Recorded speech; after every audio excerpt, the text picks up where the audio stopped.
And happy election night, everybody. We're back at it again. Last week, it was the kickoff of midterm primary season. It was a lot of Texas, a little bit of North Carolina, too. We had all sorts of drama, all sorts of suspense. Tonight, center stage becomes the northwest corner of Georgia. Yes, it is the special election to fill the House seat vacated by former Congresswoman Marjorie Taylor Greene. You see here three of the candidates. These are probably the three most prominent candidates, but there are 22 who are going to be on the ballot. 17 of them are active. A few have dropped out, but they're all on the ballot. We're going to explain how this all works. But first of all, you're probably wondering if you just tuned in now and you're used to seeing these, did Steve shrink or did the board get bigger? It's definitely the second one. How about this? We're not in New York tonight. We're not in Washington, D.C. We are in Miami, Florida. We're at Telemundo Center.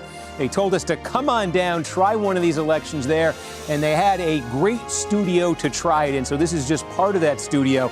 I took a look at this board. This is like the size of the Green Monster at Fenway Park, and I said, we have to start the show here. So we are starting the show here tonight, but there's more to this studio. There's a traditional touch screen. I'm going to head over there in a minute. But before I do that, let's just set the stage for what you're about to see here. Polls, they are now closed, 7 o'clock Eastern time. Polls closed in the 14th Congressional District of Georgia. Now, we're not sure quite what to expect here in terms of the pace of the vote return tonight. In the presidential race in 2024, it really didn't get going in this district for about a half an hour. But of course, in 2024, there were a ton of votes. There were a ton of different offices on the ballot.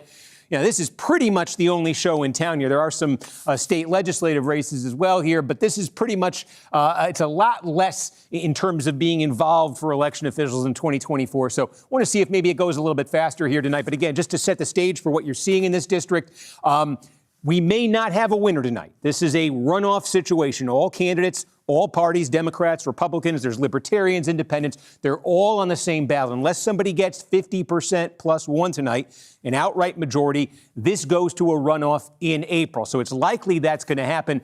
But I do think we're probably going to get clarity anyway. And why is that? Because the Democratic candidate, the main Democratic candidate, you see there, Sean Harris is his name. He ran in this district 2 years ago against Marjorie Taylor Greene. He didn't come that close. It was 64 to 36%. But Harris has raised a ton of money nationally for this race. And among Democrats, I think there's a likelihood he could kind of corner the market on the Democratic vote in this district. This is an overwhelmingly Republican district, but with so many candidates, if Harris kind of commands most of the Democratic vote, he can definitely get one of those top two spots in the runoff. There's even a world tonight, we'll talk about this, where Harris could end up with the most votes tonight. And so if that is what happens, if Harris gets one of those two spots, then really the ball game could kind of become which of the two Republicans makes it into that runoff with him. Whichever Republican would make it into that runoff would have a huge advantage in that runoff. This is a district that went for Donald Trump by 37 points in 2024. You can look at all the House districts out there across the country. There's no Democrat who's managed to win in a district lately anywhere remotely as Republican as this one is. But which of these Republicans will make it in there? Fuller, he's the Trump-endorsed candidate. Moore, he's the candidate who had a lot of connections to the Trump movement before this race. I think folks expected might get that Trump endorsement. You know, what can he do with a Trump-style message without the actual Trump endorsement? There are other candidates here, too. Brian Stover, you don't see another Republican who's put some support together, put some money together. He could be a factor. We will get to all of that, but I just wanted to set sort of the scene here in this Georgia 14 race. Again, the polls are closed. We don't see any results coming in yet on this giant map. We are talking geographically. We say northwest Georgia, right? So you've got Atlanta. Obviously, everybody can read the map. This is Atlanta. We're getting into, this is actually Cobb County, this little sort of slice of Cobb County right here. Cobb County is massive. It's the third largest county in Georgia.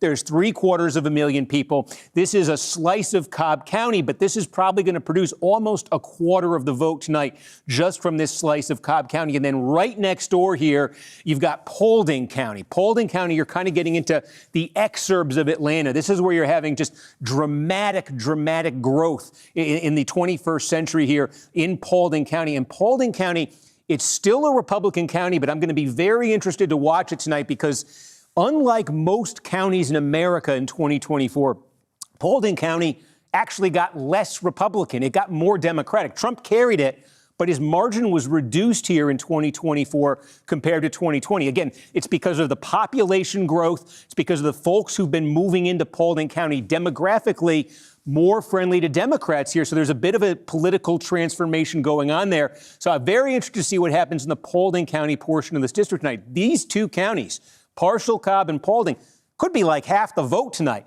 Then you start to work your way up here. Another big vote center you see there, the Seven Hills of Rome, Georgia. Yes, it is a city built on 7 hills. Oh, you know what? We're starting to get results. I'm going to just leave the giant one and go back to the main screen. Bear with me here. I wanted to stay there as long as I could. We have very, very few results here, so nothing too dramatic. And as I make my way over here, look who pops up into our shot. Hey, Steve. Adam the Boa. This is my producer, and folks who've been watching these, I think you've gotten to know Adam a little bit. You're going to tell folks tonight what you're going to be doing. Yeah, we're waiting we just got our first vote in, checking for more vote, and we'll be checking on the Mississippi race as well. But yeah, I'm excited to see what returns we get in these first counties. Yes, it looks like probably some vote by mail. I'm just seeing we've got very, very few votes at all. So we'll talk about that. I'm going to head over to the main board right here. You can see here. So the one I was just at, the one thing you can't do with it, unfortunately, you can't, click on the individual counties and get the results. Otherwise, I would stay there all night. Trust me. But we'll go back there at some point just because it's so cool. So yes, okay. I was just mentioning here, one of the big counties here in the district is where the city of Rome is. This is Floyd County. Something like 12% of the vote is going to come out of this county tonight. So this is a very important part of the district. And you are getting some vote in here now. Let's just say, again, it's very small amount of vote. I mean, again, 115 votes for the Democrat. One of the Democrats here, Sean Harris, I think the main Democrat tonight. You'll probably hear me calling him the Democrat most of the night because I think he's going to get the lion's share of the Democratic vote. And then Clay Fuller, this is the Trump-endorsed candidate. Colton Moore, this is a state senator who's very aligned with the MAGA movement, had been very aligned with Trump's claims about the 2020 election in Georgia. So these are, again, the 3 main candidates right here. What you're looking at in terms of this vote, this is probably the vote by mail. Vote by mail is probably less than 5% of all the votes that are going to be cast in this district tonight are going to be cast by mail. Not many voters do this, and a lot of these counties end up releasing the vote by mail first. So I think that's what you're seeing.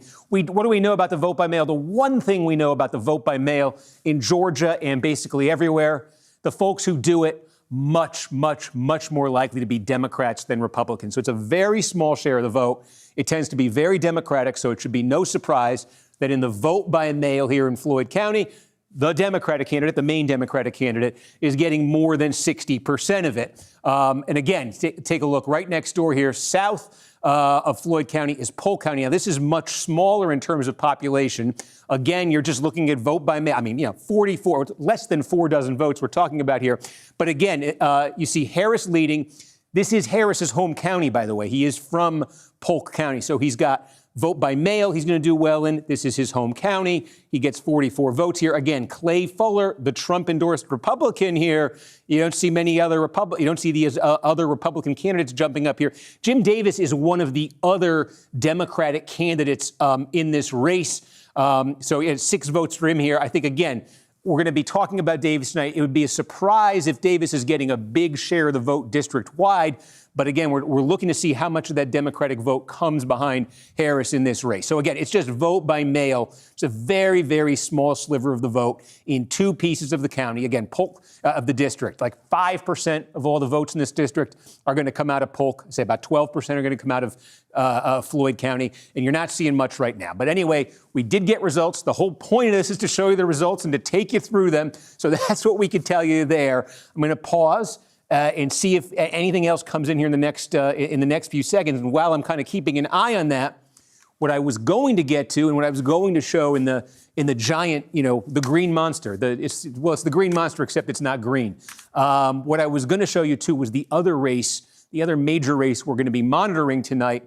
And in fact, I think, is it safe to navigate away, do you think, Adam, for a minute here? Yep. I'll let you know if anything else comes up. Okay, Adam is going to scream if anything comes in Georgia. I promise you won't miss anything in Georgia 14. But we're going to zoom out here, and we're going to go west. I want to click on Democratic primary, and look where we're going. We're going on the banks of the Mississippi River, the Delta. This is the 2nd Congressional District of Mississippi, where we are keeping an eye on this race. The polls have not closed yet in Mississippi's 2nd District, but Benny Thompson, long-serving Democratic congressman. He was elected in 1993 in a special election there, so he's been in office for 33 years. He's 78 years old. He is being challenged by a former congressional staffer, a staffer for Elizabeth Warren and an attorney for Chuck Schumer, staff attorney. Evan Turnage is his name.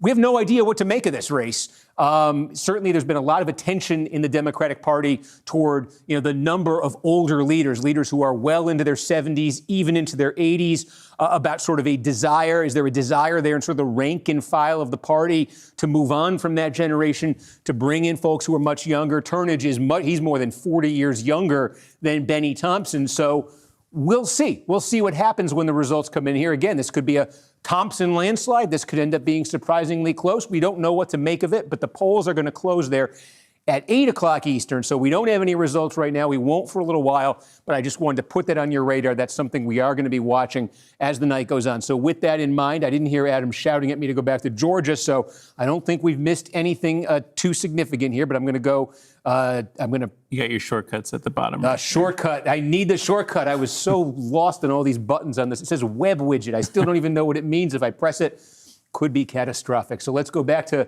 Georgia 14, where we have no new results. So while we're waiting, I'll take you through maybe a little bit more of where the vote's going to be coming from in this district, kind of what the political geography is again. So this is Cobb, as I said, down here. This is a slice of Cobb right next door. This is Paulding County. Wow, I did something wrong there, but this is Paulding County right next door. And again, we think something close to, probably a little bit less, something close to 50% of the vote is going to come out of these two counties. What's going to be interesting here is if the Democrats, if Harris, again, I'm saying if Harris is the de facto Democratic candidate tonight, if he is basically monopolizing the Democratic vote, and he's having some kind of extraordinary night, this is where you're going to see it, okay? Every one of these counties in this district in 2024 went for Donald Trump. It was just a question of how much they went for Donald Trump by. But actually, the Cobb County portion was single digits. It was only 9 points here. So Trump beat Kamala Harris in the Cobb County portion of this district 54 to 45%. The only other place where the number was in the 40s was Paulding County right next door. And as I was telling you, Paulding County is that county because of the demographic transformation there. It's getting less and less Republican. And you think about these special elections that we have been watching now. Remember in December, we were doing this congressional race in Tennessee, a very Republican district in Tennessee.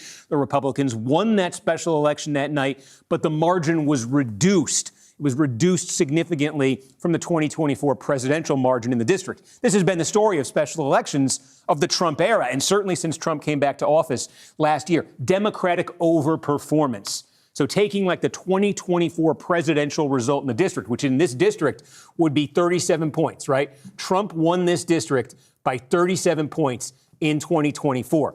In the other special elections we have seen, House special elections we have seen since Trump came back to the White House, Democrats have improved by double digits, have done a net improvement of double digits in every single one of them.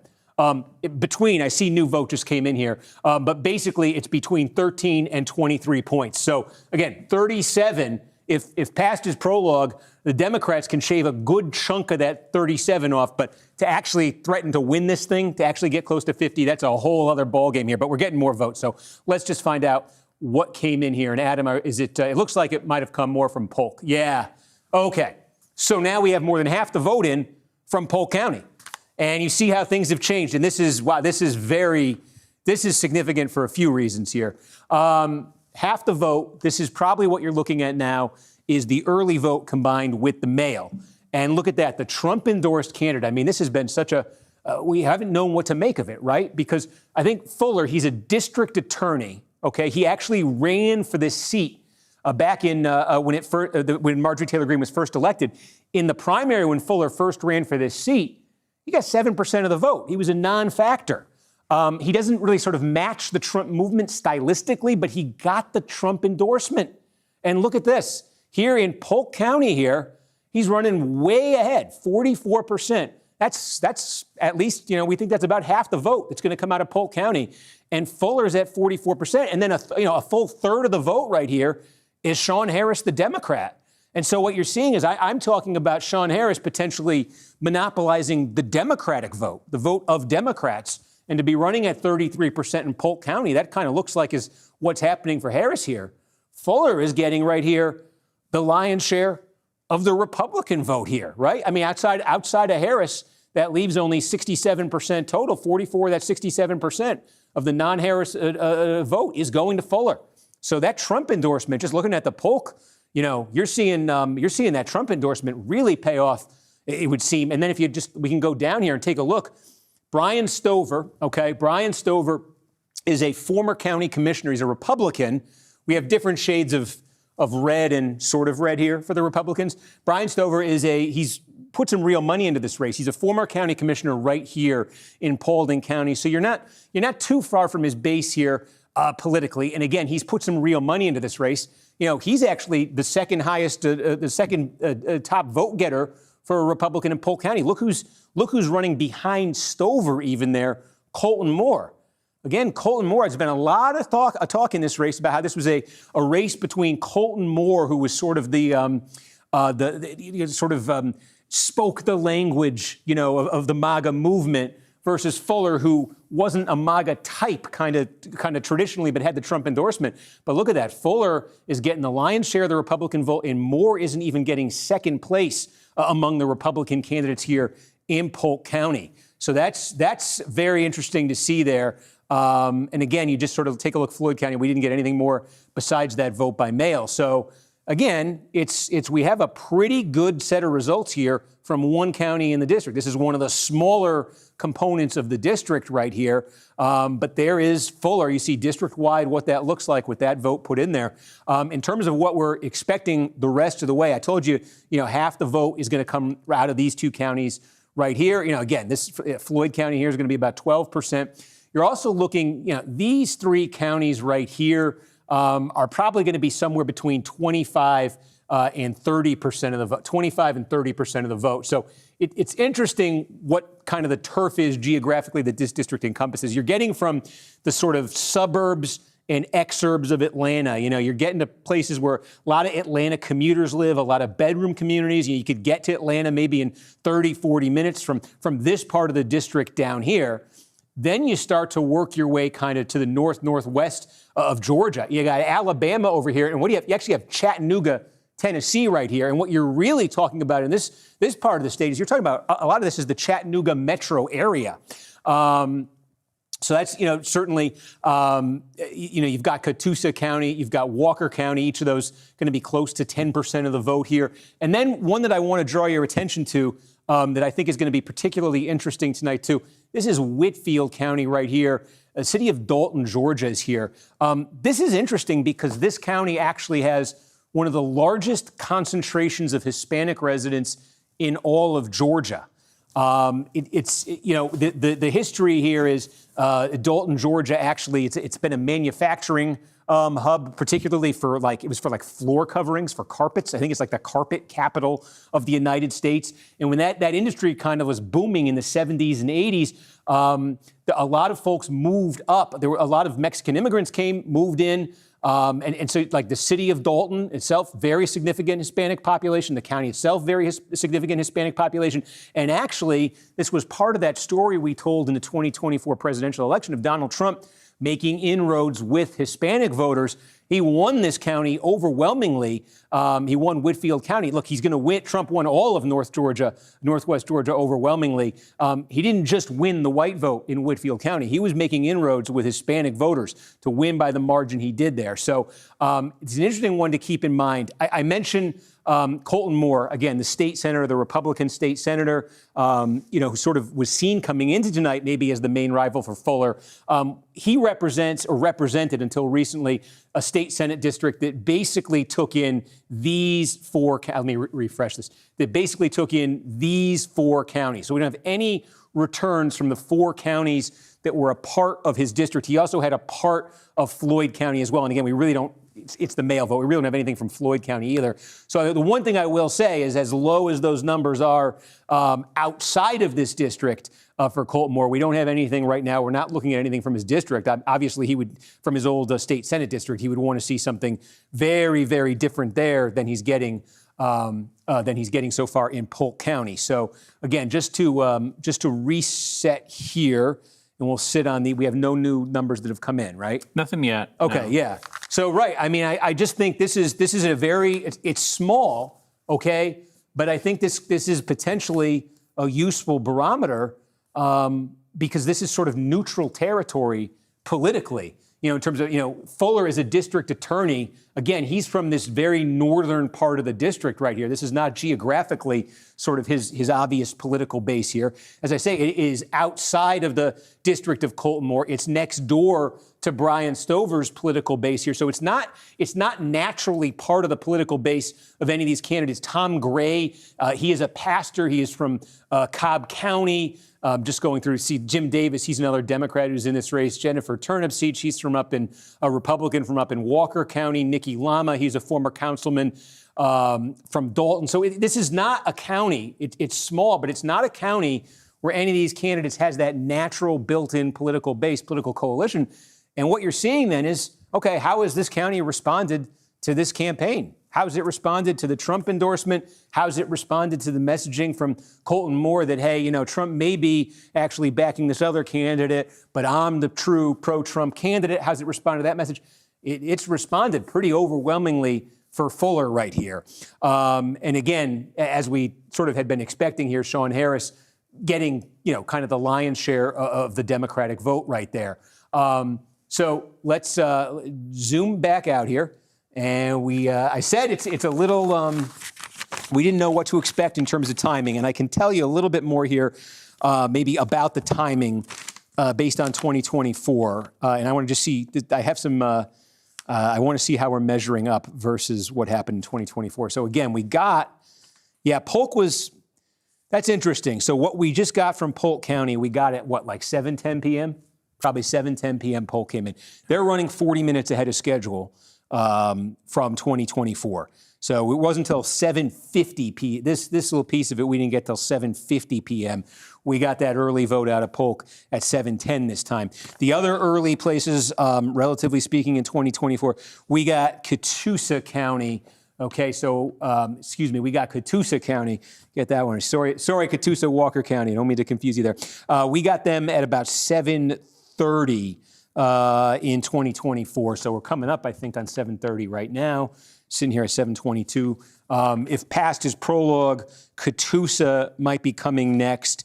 And also Paulding County, we got at about 7:45. We got the early vote from Paulding County at about 7:45. Okay, here we go. And we just got, this is the early vote in Chattooga County right here. Again, this is the smallest component of the district. Probably 3% of the vote. It's about half the vote, though, that's going to come out of this county. Look at this. We were just talking about a minute ago. Colton Moore, kind of seen coming into tonight as the main rival of Clay Fuller. This is supposed to be Moore country. This was in his state Senate district. These are the 4 core counties of Colton Moore's state Senate district. And you do see he's registering here. He's getting 17% of the vote. He's still getting crushed by Fuller, who's sitting at 46% of the vote. And again, you see, this is going to be one of the most overwhelmingly Republican. I got this was a 76-24 Trump County in 2024. So again, for Moore, he's getting a bit of a spike because it's his district, but that's not anywhere near the kind of spike that he'd want. So it's an interesting test, right? Get outside of Moore's district, right, where he's not as much of a known commodity, and he's running at 7%. Go into his district, and he's running at 17%. Now, Clay Fuller, the Trump-backed candidate, again, you're not where his office of district attorney has jurisdiction. He's 46% in Chattooga County, and he's 44% in Polk County. He's running very consistently in both of those counties, and he's running well ahead of the rest of the Republicans. I think you're getting a very dramatic illustration in these results of the power of that Trump endorsement in this district. Again, overwhelmingly Trump district. I think there had been talk coming into this about, this is also obviously Marjorie Taylor Greene's district, all of the distance between Green and Trump in recent months. Was that going to be, she was neutral in this race. She didn't take sides officially, but, was this going to be the kind of district where you saw maybe some of that sentiment, sort of pro-Green sentiment expressed maybe in going against Trump's candidate? Not seeing too much here in these early results. Just, again, we'll zoom out to these are the overall results in the district right here. And again, that number that Moore gets out of Chattooga County puts him into double digits, but he's just getting crushed here by Fuller. So what comes into focus from these early numbers, I think a couple things very quickly here. I took you through the obvious one. These numbers are nowhere near what Colton Moore, I think, had in mind looking at tonight. These numbers are very strong and very encouraging if you're Clay Fuller from the standpoint. Okay, I'll hold that thought because we just got Dade County. Okay, Dade County, and are we looking at? Yeah, okay, we got this is the early vote in Dade County. So again, this is about more than 40% of all the vote that's going to come out of Dade County. Now, Dade County is a very small part of the district. Okay, you're talking about 3% or so of the vote in the district is going to come out of here. You're in sort of that metro Chattanooga area here. And again, what can we say about Dade County? We can say, again, you're in sort of the heart of that state Senate district that Colton Moore represented. And you're seeing that in the result here. He's running at 29%, but he's still running below Fuller here. This is a much better result for Moore than we've seen in these other counties. But given what we're seeing in those other counties, where Moore's got a strength, he's got to be running ahead of Fuller. He's running behind him in the early vote right here. And again, Sean Harris, the Democrat, continuing to sort of monopolize that Democratic vote. In fact, I want to talk about that Harris vote that we're seeing a little bit more here in a minute. But more pressingly, let's just put that in perspective here. Again, add what we just got there in Dade County into what you're looking at here now is the overall results from this district. And you're still seeing, obviously, huge separation here between Fuller and Moore. And I think enough that we want to raise a possibility here. And again, that is, I mentioned that Paulding County. Okay, this is Paulding County right here.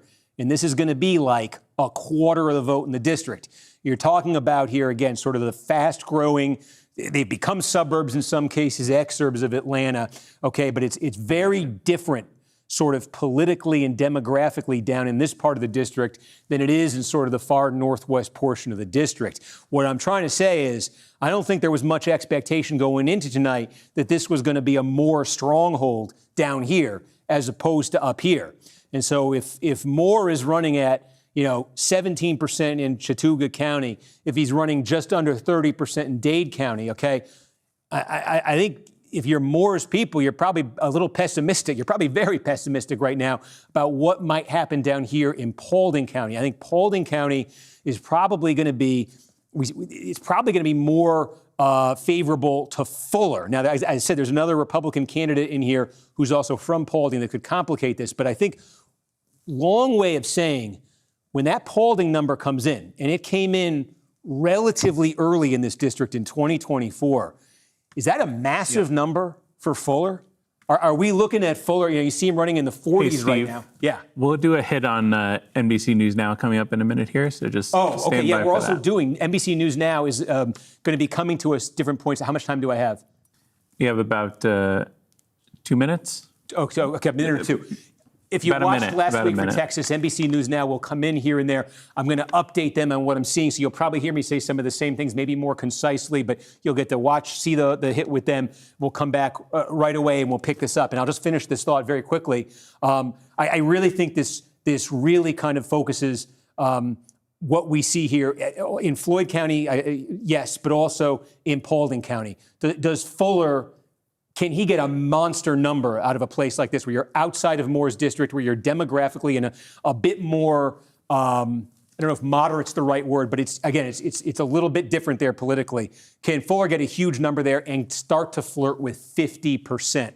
That's the thing. Remember, if you can get 50% plus one tonight, you can win this thing on the spot. We just got early vote in Walker County. Again, remember, this is part of that old state Senate district for Colton Moore. This is probably as good as he's going to be doing anywhere in the district. He's running at 17% here. That's almost 30 points less than Fuller. Again, Fuller in the mid-40s. Harris sort of corralling that Democratic vote. Again, what that does district-wide. We got 30 seconds to this hit. I'll stop here in a second and we'll do this hit. Fuller is still well short of 50, but again, a lot of the votes coming from that northwest part of the district here. Fuller has an opportunity, if he can put up a giant number here in Paulding and Cobb, to start flirting with 50. I don't know if he will, but it's something to watch for.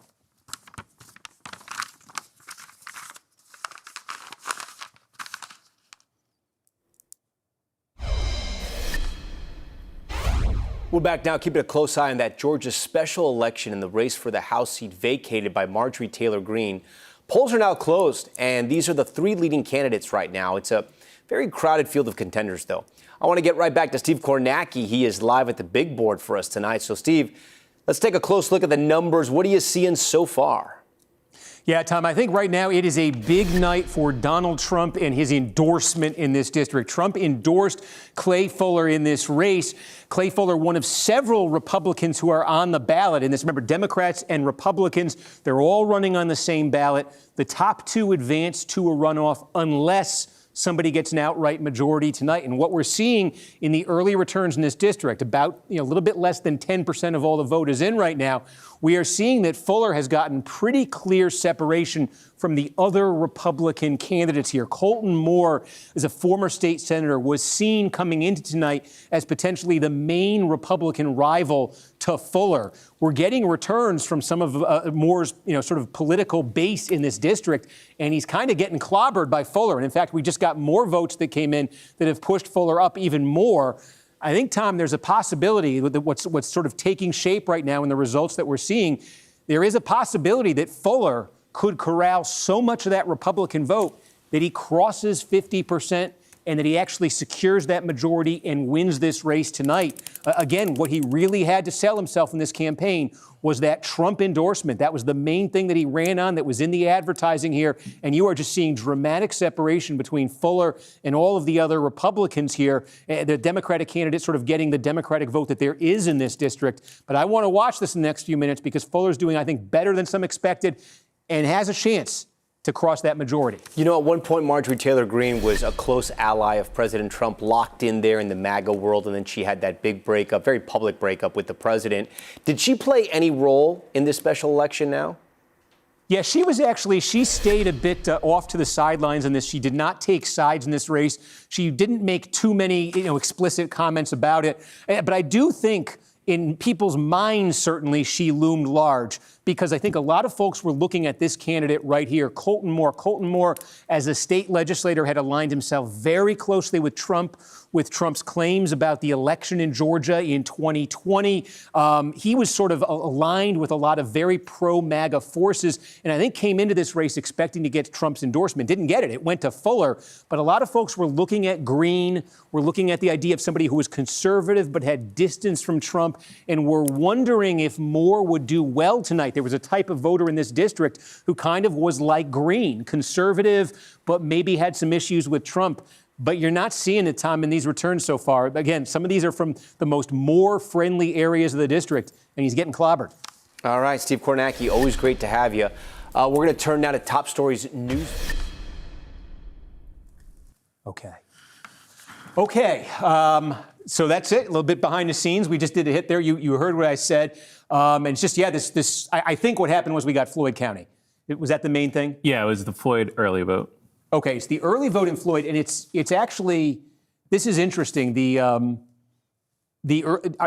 we confident it's the early vote and not It is the early vote. I don't know if it's all the early vote. Yeah, okay, that's the other thing. When I say the early vote, usually we basically get all the early vote in one batch, and it's like half the vote, in a given county. So when I see Floyd County is sitting here at 25%, I say, is it possible that's some of the same day vote coming in. It doesn't always happen in the same order. But I think what we're looking at here is the other thing they do sometimes. They give you like half the early vote, then you'll get half the early vote again. And in fact, I think that is what happened in 2024. I can take a look here and tell you. Yeah, actually, they are following what they did in 2024. You got a good chunk of the early vote. They got it at 7:54 p.m. then. See, they're running about 20 minutes early. But I think more importantly here, this is a big piece of real estate in this district. And I think, look, Fuller is getting well over 50% right here. And in fact, take a look down. Looking here, where is he? Look at this. Colton Moore is running at 1%. Now, remember what we said about Moore's district here. 1, 2, 3, 4 full counties in this district were in Moore's state Senate district. Part of Floyd County was 2. So he's not entirely an unknown entity politically here. He's running at 1%. He has fewer votes than some of these other Republicans. You know, Brian Stover, again, we're mentioning, from Paulding County.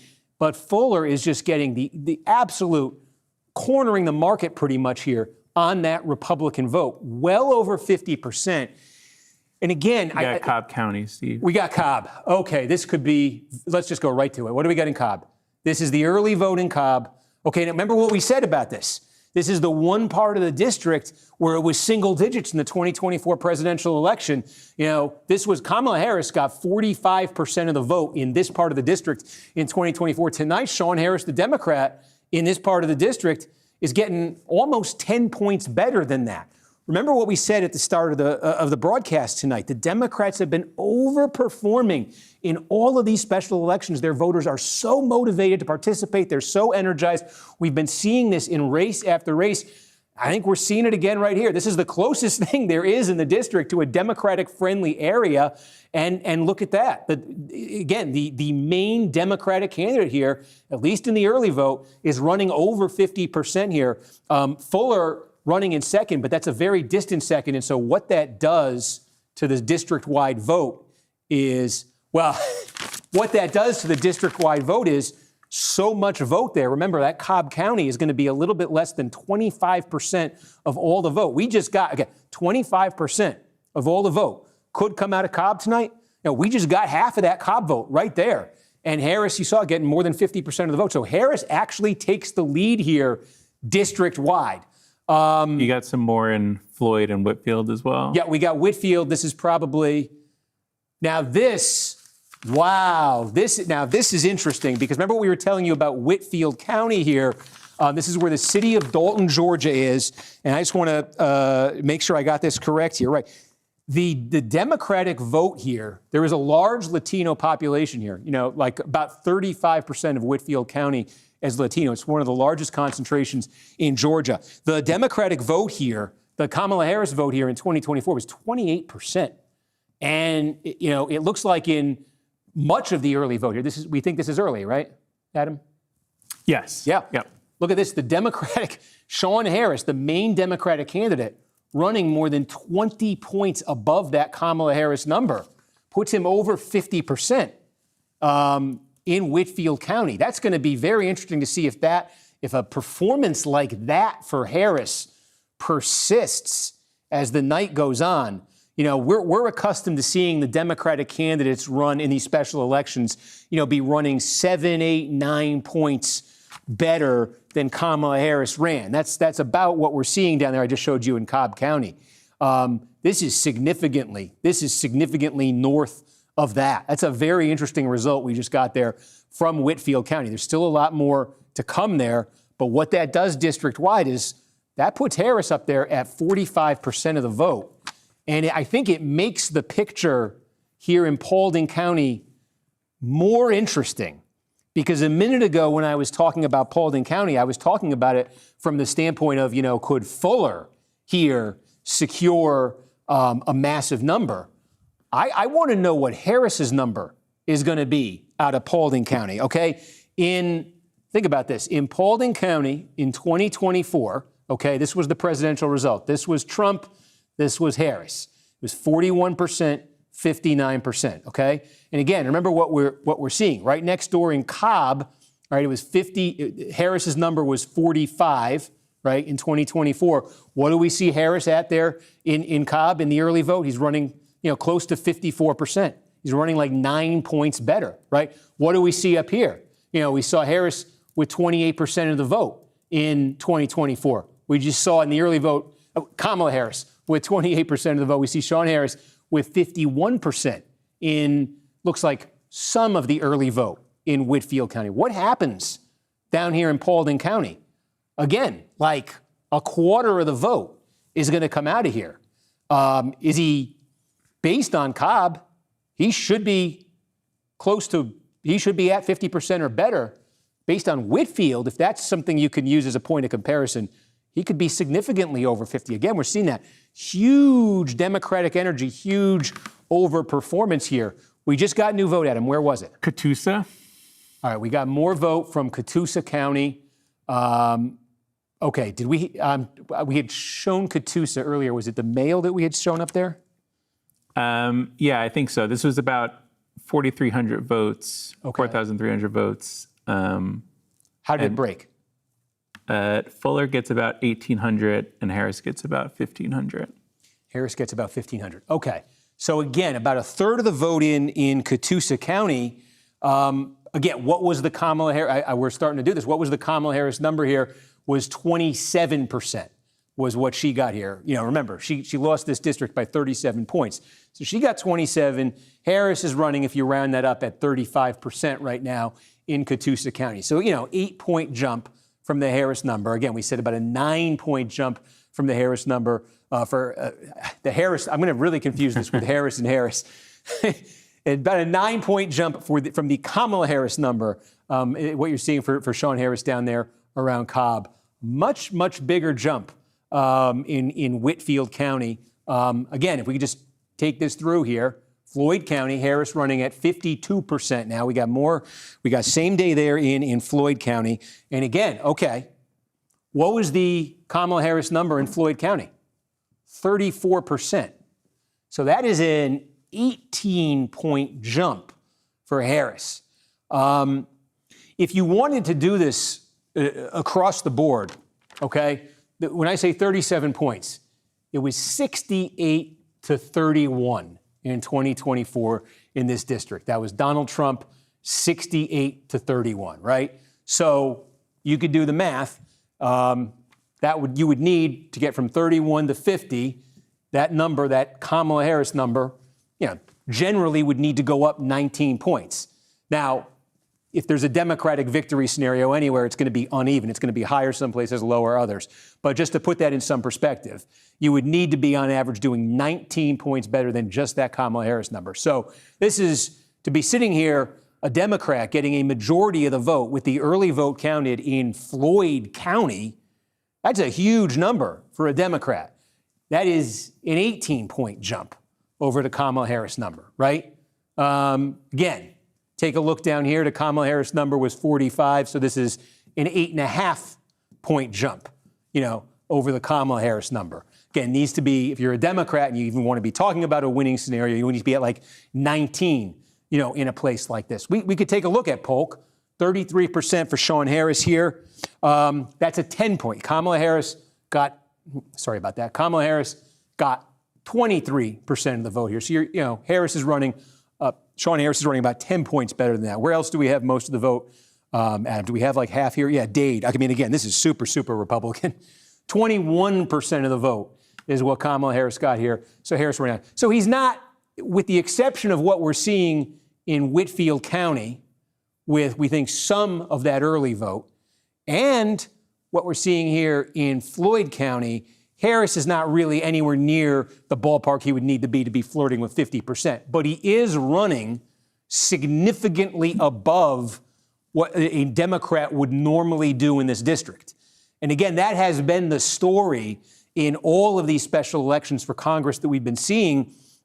We've been seeing this in the Trump era. This was happening a bit in his first term as well, but it's been very dramatic and very pronounced in Trump's second term.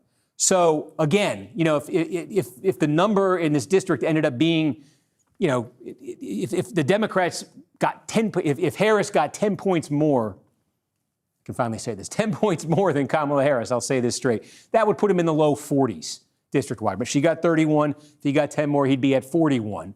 Some of these counties, as we just showed you, he's doing a little bit better than that. But again, what you're looking at right now is a performance that, would get Harris somewhere into the low 40s. That would not be enough to be really anywhere close to winning this seat. It would be enough to have him finishing in first place tonight. It's very possible he could end up finishing in first place with this Democratic turnout being that significant. Hey, Steve. Yeah. Can you check in on Chattooga County? Yes. You said Chattooga County. I'm sorry. Yeah. I'm sorry. Was I looking at Catoosa before talking about Chattooga? I don't know, but we did get some more vote in this county, and Yep. I do think we have a little bit of election day vote here. Yep. And you have Fuller getting 48% of the election day vote, Moore getting 22, and Harris getting 21. 40. And what was do you have what the early vote was here? The early vote, Fuller was getting 46, Moore was getting 17, and Harris was getting 29. And he's getting 21 in the same day. That's right. Okay, so that's this is an important piece of the puzzle. This is the most complete county that we have so far. Couple things. This is an extremely Republican county. How did Sean Harris do in this county? How did Kamala Harris do? 24%, right? This was a 24% county for Kamala Harris. It's 26 for Sean Harris. So you're really not seeing much improvement there at all, unlike some of these other counties. The other thing that Adam just said there that's very, I think, significant is, and again, this is something we've seen elsewhere, the early vote more favorable to the Democrats than the same-day vote. Here's Harris running close to 30% in the early vote in this county, barely running at 20% in the same-day vote in this county, meaning that a lot of these, if that is a trend we're going to see in other counties, then a lot of these initial batches that we're seeing here that have these giant overperformances for Harris would recede some as that same-day vote comes in. So that is something. I talk about the Democratic overperformance that we've been seeing in congressional elections. Certainly we're seeing some kind of Democratic overperformance so far here tonight. But another thing we've seen in those special elections, too, in a lot of cases, has been where that Democratic energy gets so channeled into the early vote. And so many of those Democratic votes just kind of get used up in the early vote. And then when you come to Election Day and the folks who go out to the polls today, not nearly as Democratic. And so what it means is, in a lot of these counties, as you're seeing, they report out that early vote first. You're going to get kind of the best number that Harris and the Democrats are going to get, and then it's going to recede from there. Certainly what we're seeing in Chattooga County. I think Adam had asked me to call up Chattooga County earlier, and I put Catoosa on. I apologize if I did that. Inexcusable. But put that up. A third of the vote is in total now, district-wide. So Harris, again, running at 44%. I mean, again, just look at the Republican vote here. 34% for Fuller. No other Republican is actually over 10% right now. I'll tell you what, Adam, can you add up what the total, add up the Republican candidates' total share of the vote right now? Because I think that's an interesting way to look at this. If Harris is going to get somewhere around 40% of the vote, if Sean Harris is going to end up somewhere around 40% of the vote in this district tonight, how much of that 60% of non, and then there's a little bit too for, let's take a look, there's other two Democratic candidates, 1.5 and 0.8, 2.3. So what you're seeing right now is the total combined vote for the Democrats in this district right now is about 46.4%. So want to find out if that Democratic total number lands in the low 40s tonight, if Fuller, where that could put Fuller at the end of tonight, because clearly Fuller has separated himself from the rest of these Republican candidates in everything that we've seen so far. Where is that going to leave him relative to Harris? I think that's one thing we want to try to get a sense of. Again, waiting on here, the biggest single piece of real estate we're waiting on is Paulding County. Right here, quarter of the vote. They were pretty quick in getting out their early vote in 2024. So far, we got nothing from them. I think it's safe to say now, based on what we're seeing in these other counties, when the early vote comes in Paulding County, Harris is going to likely be in first place with it. He's probably going to be over 50%. Paulding. There it is. Oh, I was wrong. So he was not. He's at 44%, right? And again, Kamala Harris got 41 here in 2024, and in the early vote, Sean Harris is running at 44%. Taking a look here at the Republican vote right now, see, for Fuller, that's not great news because Brian Stover, he was a county commissioner in Paulding County. He's put some real money into his campaign. He is registering here. He's getting 13%, see 5% for Colton Moore. So again, clearly Fuller has separated from the rest of the Republicans, but probably would like a bigger bang out of that. We also just got Murray County here. Probably 5% of the vote's going to come out of Murray County. This is the early vote here. Sean Harris running at 25%. That's an improvement from Kamala Harris's number of 6 points. She got 19% here, 25 here for Sean Harris. Fuller over 50% right there. So just to reset what that means here as we approach now half the vote in, Harris again running now. That number's at 43.4% for him. Fuller about a third of the vote here. And it means now basically that we have that early vote in from all these counties.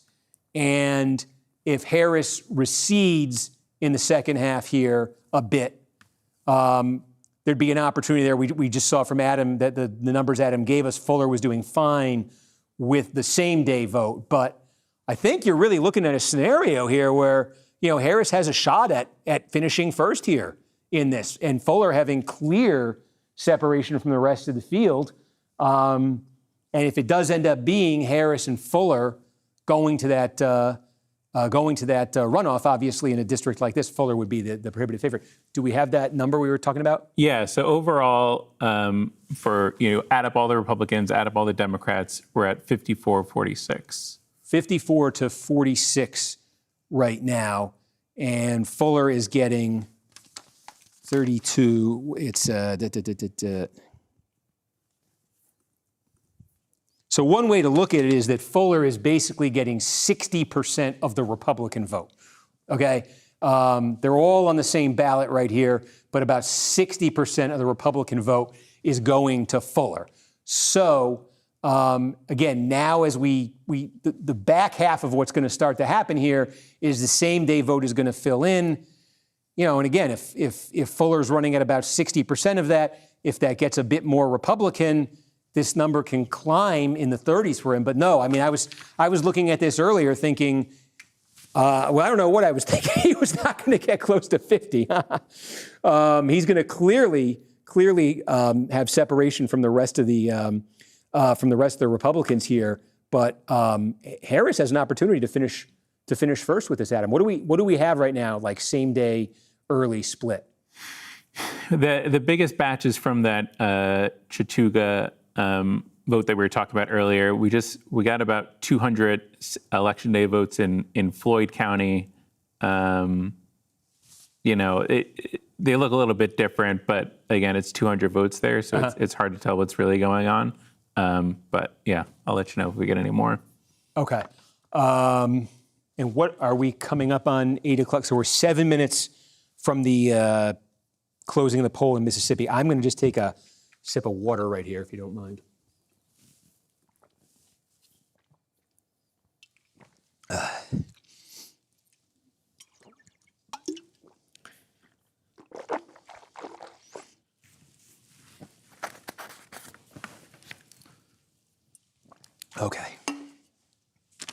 Okay.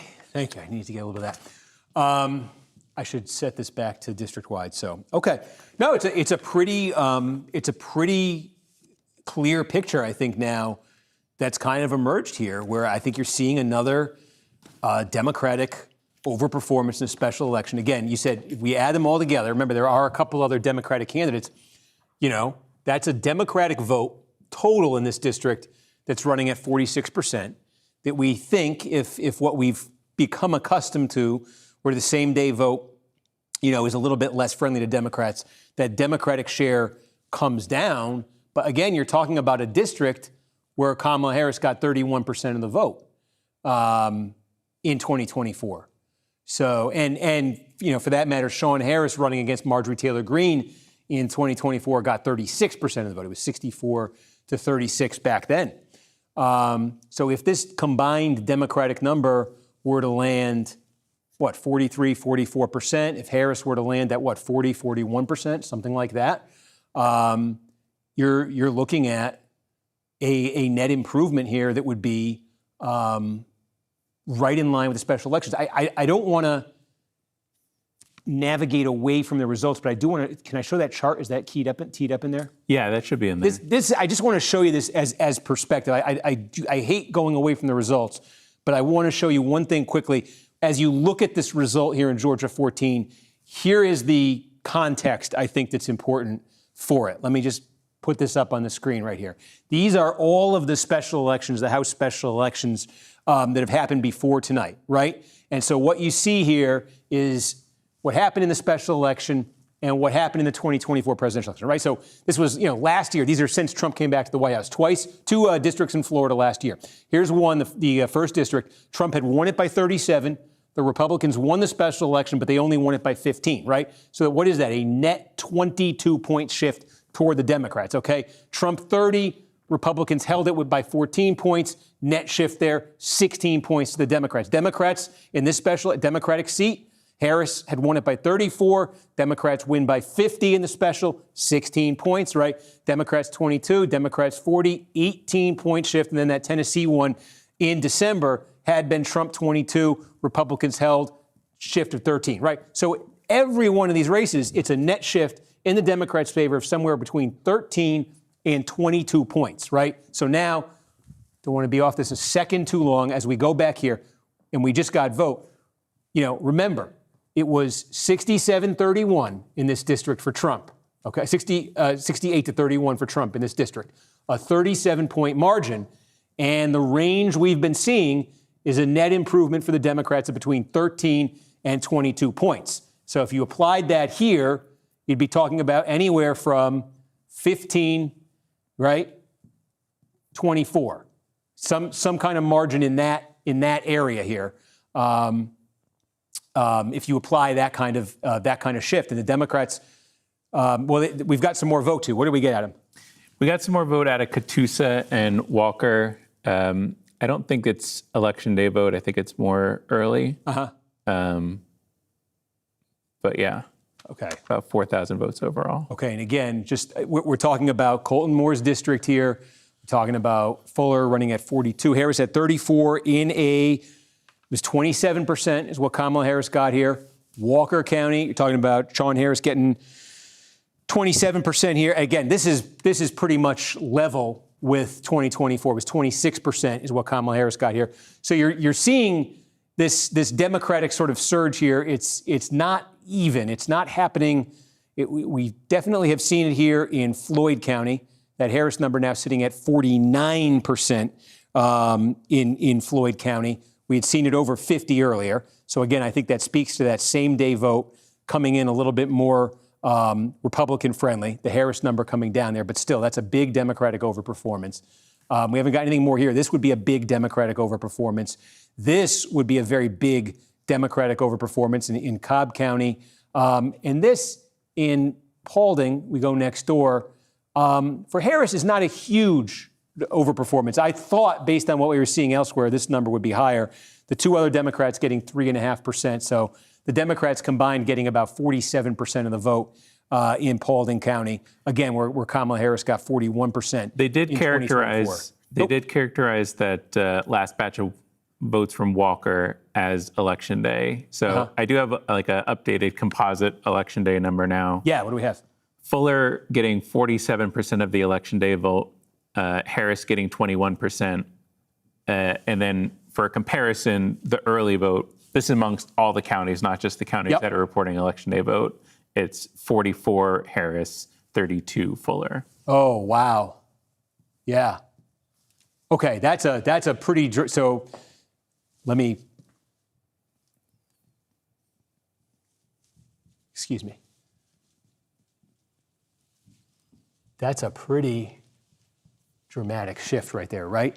So in the same day vote right now, Adam is adding these together as they come in, right? So the sample is getting bigger and bigger as they come in. And roughly, what's the sample right now? We got about 3,500 election day votes and about 55,000 early in person. Okay, so this is still a very, very small sample, but these are comparable places. The early in person is the whole district. Oh, and okay. So this could be a little. It could be a little skewed. Okay. I can give the if we can get a direct. I think the most important thing here is to get a direct comparison there. So put a pin in that. Adam's going to come up with a more direct comparison here. We want to just find out how big that gap is between the same day and the early. We also, it's 8 p.m. While Adam is doing that, and Adam, shout if anything comes up there, I want to go over and just remind everybody the other significant race tonight we're keeping an eye on. And we said, no idea what to expect here. But Benny Thompson, longtime Democratic incumbent, getting a challenge here in the 2nd District of Mississippi. Talking about, this basically takes in the Mississippi Delta. The district extends all the way in to the city of Jackson, Hinds County. Hinds County, by far the biggest individual piece of this district, a lot of small component counties here. Polls have just closed in Mississippi, so we'll keep an eye on this one. And again, this could be, as we say, this could be just an absolute blowout for Thompson. There could be some kind of surprise in these results. Truly no idea what to expect here, but I want to flag that for everybody. And when we start to get numbers, we'll go back over there. But in the meantime, let's get right back over we got the shortcut here. I want to use the shortcut.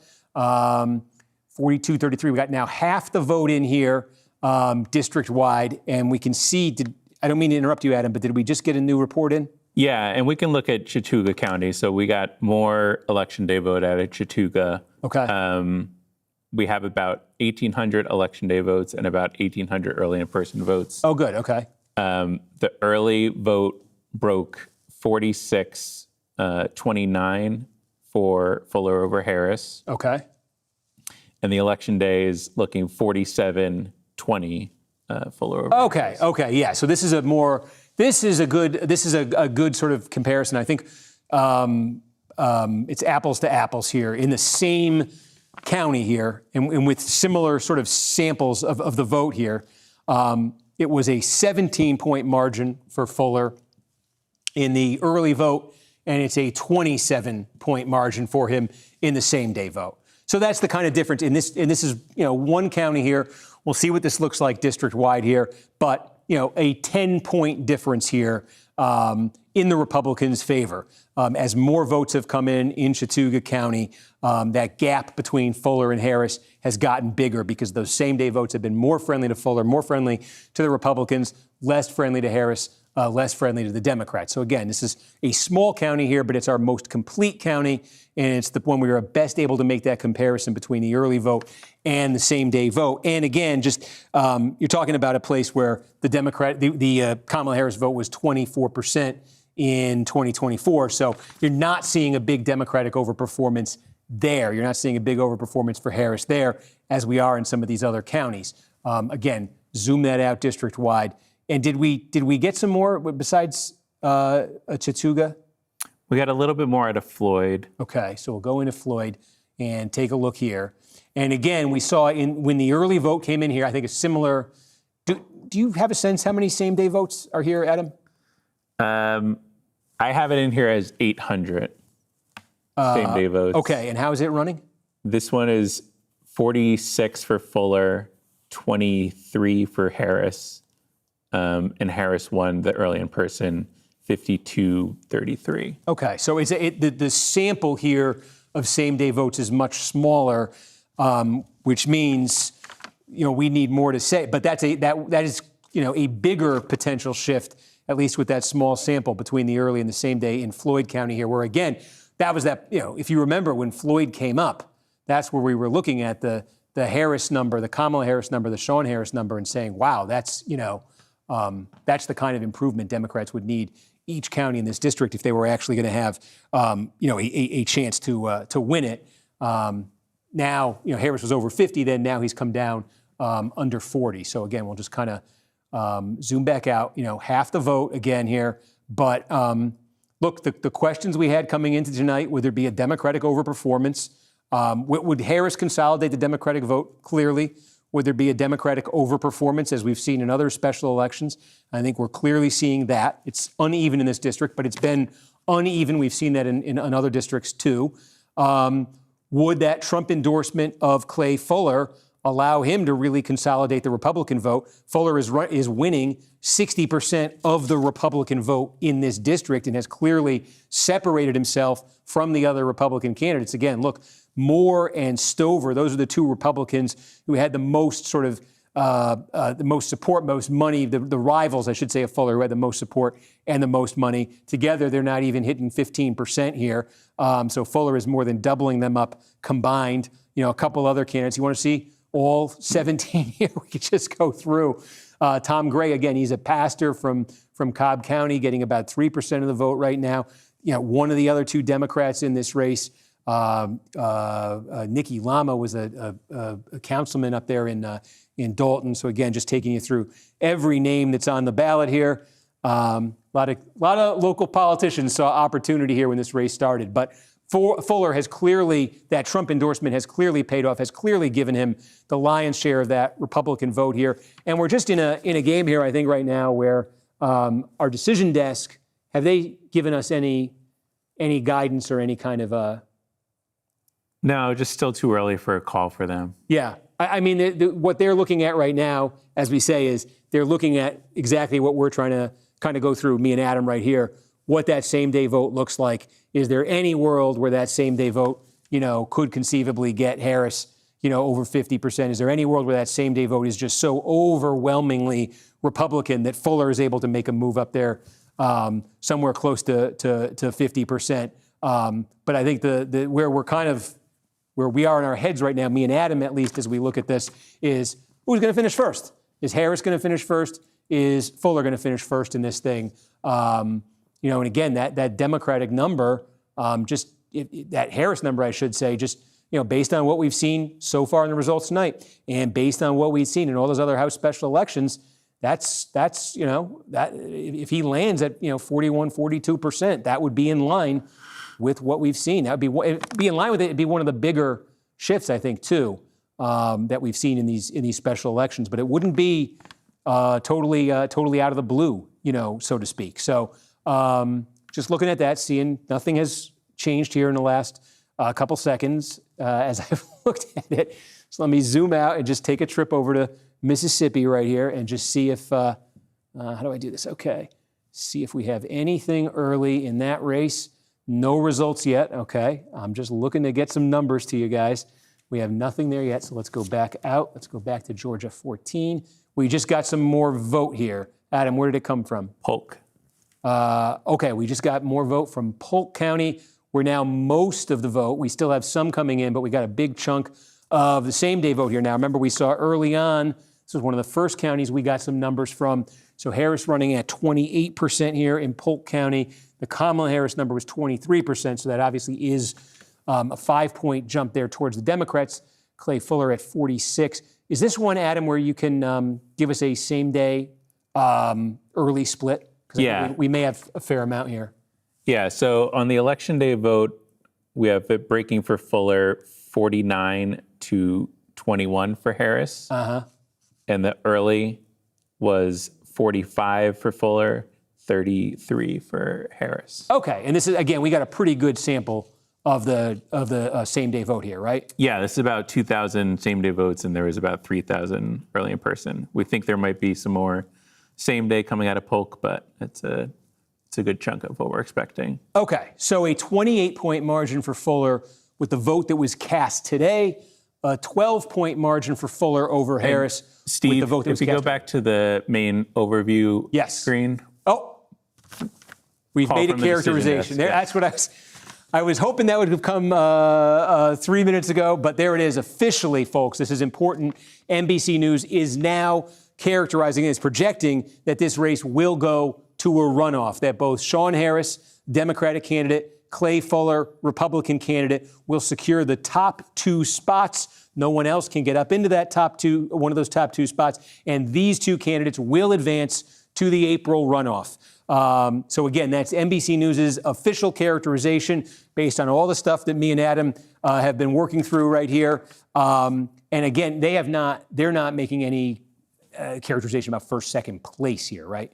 Not place, just that Harris and Fuller will be the advancers. They're just saying these will be your top 2, and no characterization on who will finish first or second. But again, absolutely possible here. In fact, if you just based on the vote trend that Adam has been sharing there, I think very good chance here that Sean Harris can finish in first place here, the Democrat. Now, what that means again for a general election.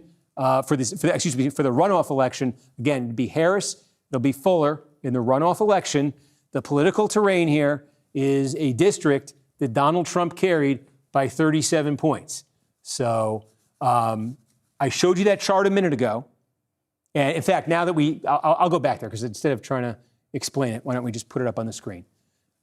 So we have an April special election that is going to be coming in Georgia's 14th district, and the 2024 result was Trump by 37 points. So that's the runoff now, okay, between Harris and Fuller. It's going to be, this is how that district fits in with all the other runoffs we've seen.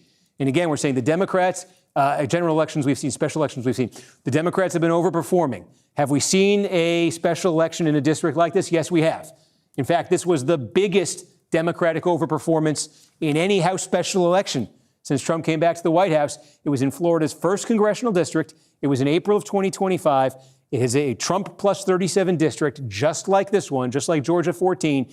This was the best overperformance for Democrats in any of these special elections. That was a 22-point net improvement from a 37-point Trump margin to a Republican win of only 15 points.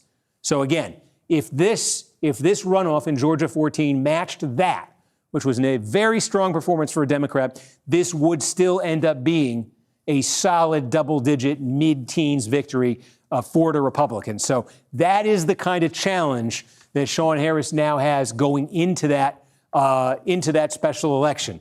But again, the numbers that he's been putting up tonight, the numbers we've been seeing from Democrats in some, again, put it up here, Cobb County. Let's see what happens with the rest of the vote in Cobb County.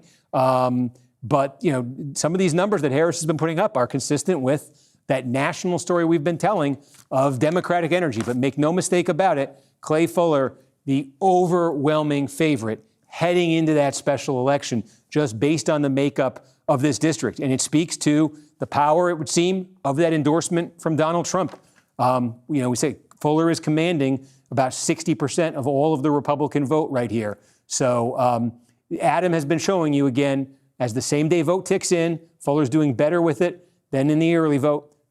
Look at that. Now he's within 8. So expect this Fuller number probably to tick up, maybe this Harris number to tick down a bit, but the possibility that Sean Harris is finishing here, ahead of Clay Fuller in first place here. Listen, you see the state, you see how difficult the terrain is for Democrats in the special election, but they could be able to potentially brag about finishing first here. What's that worth? Well, it's a talking point, certainly. That's what's at stake here, maybe for Harris in these next few hours. I just want to go, and do we have anything in Mississippi too at this point? Not that I saw just a second ago. Okay. No, nothing in Mississippi. And we will come up again on News Now in a little bit here, just off of the call. But yeah, we're still waiting for anything from Mississippi.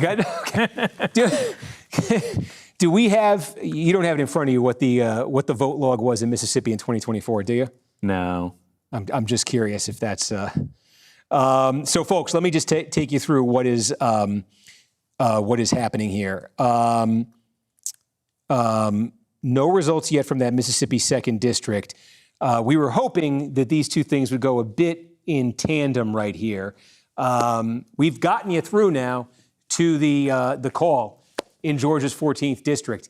News Now, I've been doing these cut-ins for them as results have been coming in. So we're going to do a News Now cut-in here. Well, we're about 5 minutes out from a News Now hit, and we'll wrap after that. Okay, so that's what we're going to do. maybe Mississippi is going to give us some results in the next 5 minutes.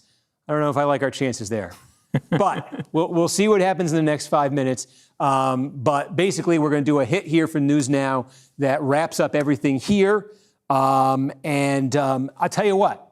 This is a thing we didn't get to do since we have 5 minutes here. If there's a big change in this vote, we'll keep an eye on it. Adam, are you in that YouTube? Is there any comments or questions? I wanted to. I'll take a look. Okay. Because I've been asking everybody to join these live streams. And if put in a question, put in a comment, put it what works, what doesn't. What did I get right? What did I get wrong tonight? What did I get wrong tonight? I think I screwed up a county at one point. I think I screwed up Chattooga in Catoosa County, so I apologize for that. And I think I looked at that early Fuller number, and I forgot how democratic Cobb would be. So I think I was a little too bullish on Fuller's chances there of ending this thing tonight, when I think he's probably finishing in the 30s. So I got a couple things wrong there, but that's what we're doing, right? We're learning as we go, going through this process together, and. What do you got, Adam? Anything? You could tell me what has surprised you tonight. What have you taken away from tonight? No, I mean, it's really. I was very curious about how much of the vote share that Colton Moore would pick off from the. I think he made a lot of noise, and there was a lot of energy around, kind of what he would bring to the race, and seeing him get 10%. It may tick up with the election day vote as it comes in, but I think that surprised me as a low number for him. Yeah, I had the same reaction. We got the first votes we got, I think, right, were from Polk County, and I don't even think he was on the right. I mean, that was like that. I mean, I think right then we kind of knew that Fuller had consolidated that Republican vote, and then that became our focus there until we saw Harris put up that big number in Cobb County. Really curious to see how that same day compares in Cobb County, if Harris is able to win there, to come in first there, outright tonight. Paulding County, now we're getting a little bit more out of Paulding County. Or no, it's still at 55%, still pretty much just the early vote. So yeah, we've got, we'll have a runoff in Georgia. What do we could talk about quickly? Somebody was asking about a Whitfield County update. I don't think we have anything new. We have a little bit of same day here, huh? Yeah. Are you able to see what it's only a couple hundred votes? Yeah, I think that was actually our most recent vote release. How did it go? It's not broken out into the system, but at least in that latest, we got about 1,200 new votes. Right. And Harris won 560, Fuller won just under 300. Under half the vote. Yeah. I've seen. This is, I think, yes, I think the biggest surprise might end up being Whitfield County. It's not going to, change the outcome here, but I think just given sort of the demographics here we're talking about with that largest. All right, we're coming up on News Now. Yeah. Whitfield County is one I think it's going to be, we want to take a look at when this is over and figure out, because I think we're doing the News Now hit here, folks, and we'll wrap up as soon as that's over.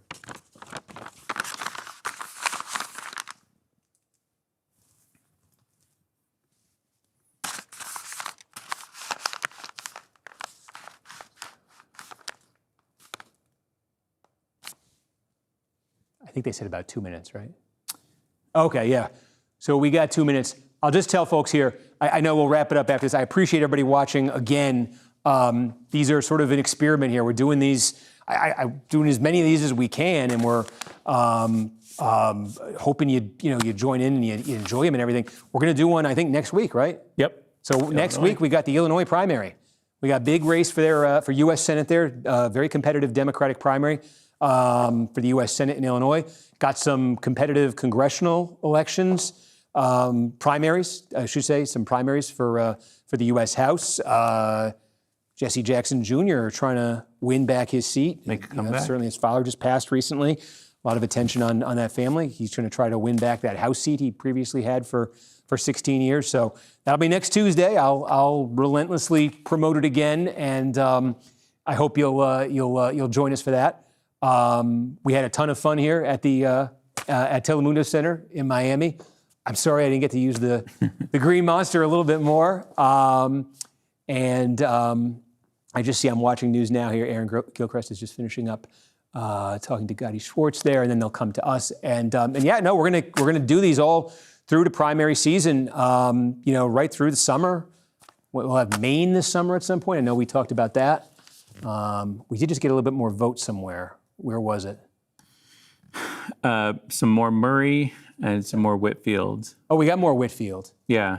Yeah, look at that. Harris. Whitfield, yeah, he's still 48% of the new vote. Geez, this is interesting, right? I mean, we've seen, we've been talking about Harris doing, so well with the early vote, maybe a little bit less for the same day. He's still running close to 50% of the vote in the same day that we're getting from Whitfield so far.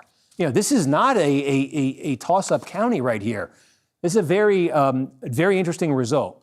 And again, I think this is one where, tomorrow, when we kind of reassess the full results, I think we're going to want to see here, what went into that. Remember, this is one of the highest concentrations of Hispanic voters anywhere in Georgia. You're going to find in Whitfield County, in Dalton, Georgia.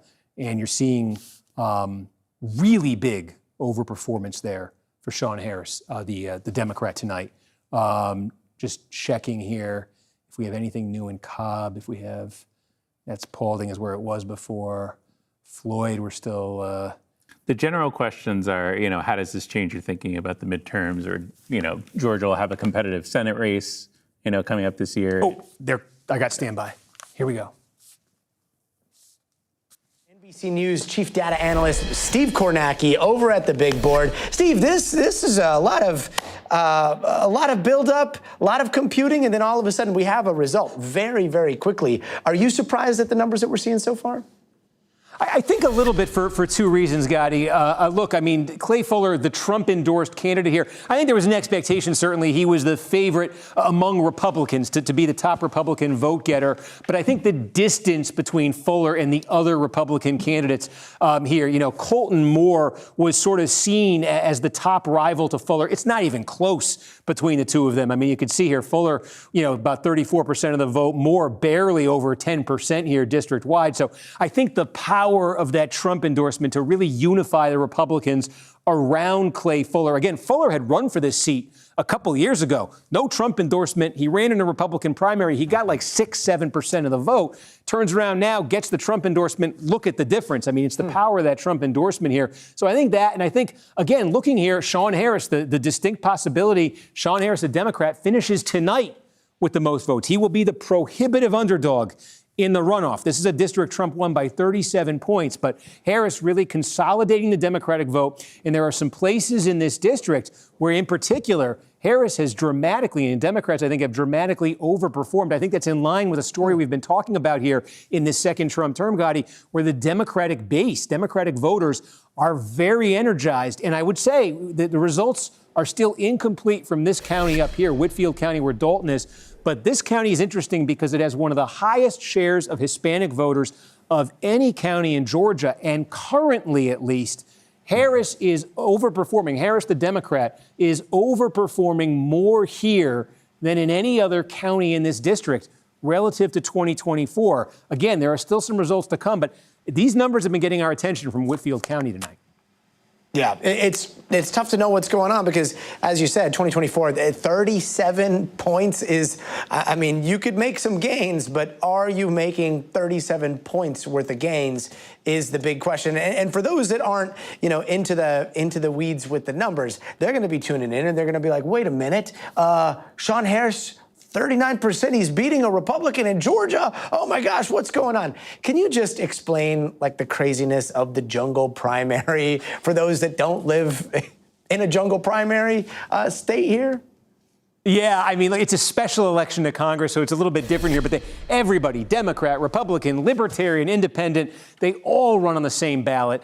If nobody gets a majority, 50% plus one, top two advance. And so I think the easiest way to think about this is there were a couple of Democratic candidates who ran, but Harris is getting about 95% of the Democratic vote. Okay, so Democrats are outnumbered in this district in a big way. But Harris is getting almost all of the Democrats who voted in today's election. Meanwhile, Fuller, the Trump-backed candidate, who's going to be the other candidate in this runoff, Republican, he's getting the most Republican votes of any of these Republicans. He's getting about 60% of the Republican votes. There are a lot more Republicans. Fuller's only getting 60% of them tonight. There are fewer Democrats. Harris is getting almost all of them. So that could be enough for Harris to finish first. But if all those Republicans, not even all of them, but if just most of those Republicans unify around Fuller in the runoff, he's the clear favorite. Yeah, definitely a gut check there. Although, so far, based on the numbers that you've seen, do you think that this is somewhat of a referendum on the president right now? I think it's telling you two things, though, right? It's telling you that the Republican base still, that Trump endorsement, decisive in this race, I think clearly decisive. So among, Republican voters in that Republican universe, that clout that Trump has, very much this result, I think, is very much telling you it's still very much a thing. But we're also seeing, this has been another story since Trump came back to the White House, energy among Democratic voters, interest in elections, participation in elections. We're seeing evidence here in these results, overwhelmingly Republican district. We're seeing Democratic energy there, too. So I think it's telling you something about the nature of both party bases right now. Elevated public engagement, political engagement all around. Steve Kornacki at the big board, our favorite place. Steve, thank you so very much. Meanwhile, we want to talk. All right. Okay. Mississippi. There are no votes in Mississippi, too, but NBC did make a projection in the Republican Senate primary. Cindy Hyde-Smith wins the primary there. So some results out of Mississippi, but nothing in two. We'll end the night by just getting on the record with that. One of the primary, I'm in Arkansas. One of the primary challenges, Senator Cindy Hyde-Smith challenged for the nomination in Mississippi, easily going to handle that challenge, be renominated. And again, we were hoping we would have some numbers for you. Benny Thompson, Evan Turnage. We will be monitoring it, and I'll put it on like Twitter or something. But I'm sure if you're watching this, you're going to be monitoring it too. So anyway, I appreciate everybody who tuned in. And again, just the way these things are going to work. I'm looking at the clock. It's about 8:25. We've been on the air for an hour 25 right here. We'll go as short or as long as these nights kind of call for. We did 5 hours last week, the 85 minutes tonight. We're going to do Illinois next week. A couple, big primaries there we're just telling you about, and we're going to just keep doing these. So please, I can't thank you enough for watching, but also I really maybe use the comments here in YouTube, because I will go back. I'll say, I want to know what you think worked, what you think didn't, what we can improve on. If you're back here next Tuesday watching Illinois, what do you want to see that we did tonight? What do you want to see that we didn't do tonight? Please, you guys are the best audience, but I want your feedback because I want to make this even better. I want to make this even bigger. I want to have a huge 2026 midterm season. So anyway, that's your assignment. And please be right back here next Tuesday night for the Illinois primary. And until then, can I go back over here one more time? I want to end the night. Come on. In front of the biggest monitor I'll ever be in front of. I'm going to miss this thing. We're not going to be in Miami next week, unfortunately. It was so exciting to be in the studio with this thing. Thank you all for watching. We'll see you next week.